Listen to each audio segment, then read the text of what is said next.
All right, we're going to talk about factoring polynomials. Today we are just going to talk about how to factor out a GCF. So we are only going to focus on this section right here about GCF. Difference of two squares we're going to come back to later, and the solving at the bottom we're going to come back to later. This is all we're going to do is these examples right here. Okay, so this should be hopefully a nice break for us. Okay. So to factor out a GCF, you have to know the biggest thing that you can divide out of both terms. So one way to look at this is to break it down into its prime factors.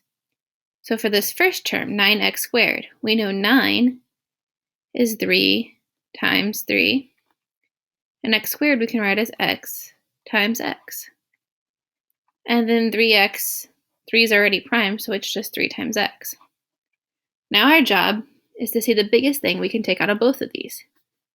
So each term, this is one term, this is the other term, has a 3. So I can take a 3 out. Each term also has at least one x, so I can take one x out.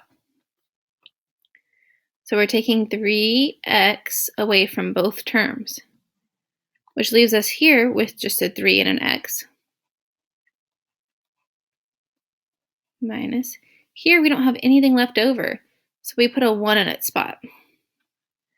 What we get when we're finished is a factored polynomial, and what we should be able to do is distribute this and end up back where we started. So if I distributed this, 3x times 3x is 9x squared, and 3x times negative 1 is negative 3x, so we know we did this correctly.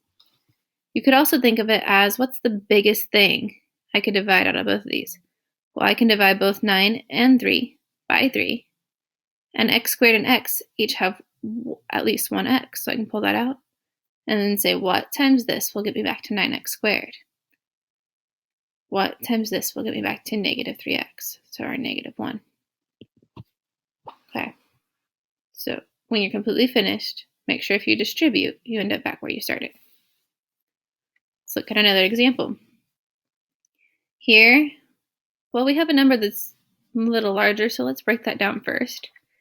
30 is 3 times 10. 10 is 5 times 2. So I have 3 times 5 times 2. Then I have an m, and p squared I can write as p times p. Plus, here I have m squared, that's m times m, and a p. Minus 6 we know is 2 times 3, and then p. Now, both of these terms have a 3, but this one in the middle didn't have a number at all. It doesn't have a coefficient, or the coefficient's 1.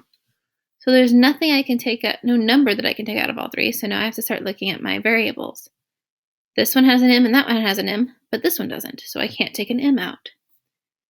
But all three terms have a p, so I can take p out. And all I'm left with, this is still 30. I have m and I have p. Plus, here I have m times m, which we know is m squared, minus 2 times 3, which is 6. Okay, and that's my final answer. Make sure if you distribute, you end up back here, and there's nothing else you can take out of all three terms. All right. So then we get down here, exact same thing. I'm going to start 4, I know is 2 times 2. Maybe we need to break down 28. So 28 we know is 2 times 14. 14 we know is 2 times 7. So we have, oh, I wrote 4. We want to break that down. So 4 is 2 times 2. A squared is a times a. Then I have a b plus 2 times 2 times 7. A, and then b squared is b times b plus 7ab. Now looking through here, this one has a 2 and this one has a 2, but that one doesn't, so I can't take that out. This one has a 7, that one has a 7, but the first one doesn't, so I can't take that out. But all three have an a, so I can take an a out. If they all three had 2, I'd take an a squared out. If they all three had 3 a's, we'd take an a to the third power out. But they just have 1, so we're just going to take 1 out. And they also all have a b, however. So ab comes out. What I'm left with here, I have 2 times 2, well that's 4. And we never use this a. Plus 2 times 2 times 7, well that's going to give me 28. We never use this b. Plus 7. Okay, and if I were to go back and check it, ab times 4a, well the a times the a would give me a squared. So that would be 4a squared b. That's what I have here. ab times this, well that would be b times b, which would give me b squared. So I'd have 28ab squared. And ab times 7 would give me 7ab. So I factored this out correctly. But if you can do this without writing all this out, that's okay. If you can say 7, 28, and 4 do not have a common factor, so there's no integer that I need to pull out, and then go through and say a squared b, ab squared, and ab all share ab, so I can take that out. And then you have to decide what would I have to multiply that by to be able to get back where I started. So ab times 4a would give me 4a squared b, and so on. So looking at this one, I'm actually going to try to do it the shorter way. If this helps you and you want to write out all the factors, that's fine.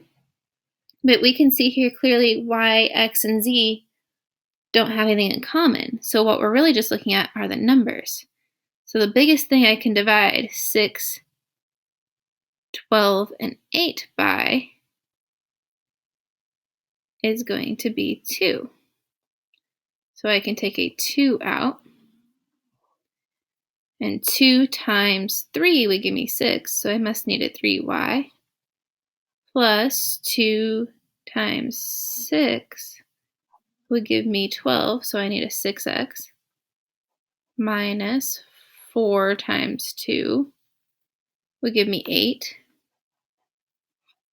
And I'm done. That's all I can take out, because 3, 6, and 4 do not have a common factor. Y, x, and z do not have a common factor.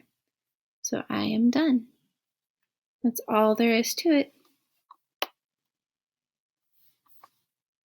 And on your practice, you are only going to do 1 through 6 all. And number 11, along with the review problems. We'll come back to the rest later. And that's it. That's 4.4. Please let me know if you need any help.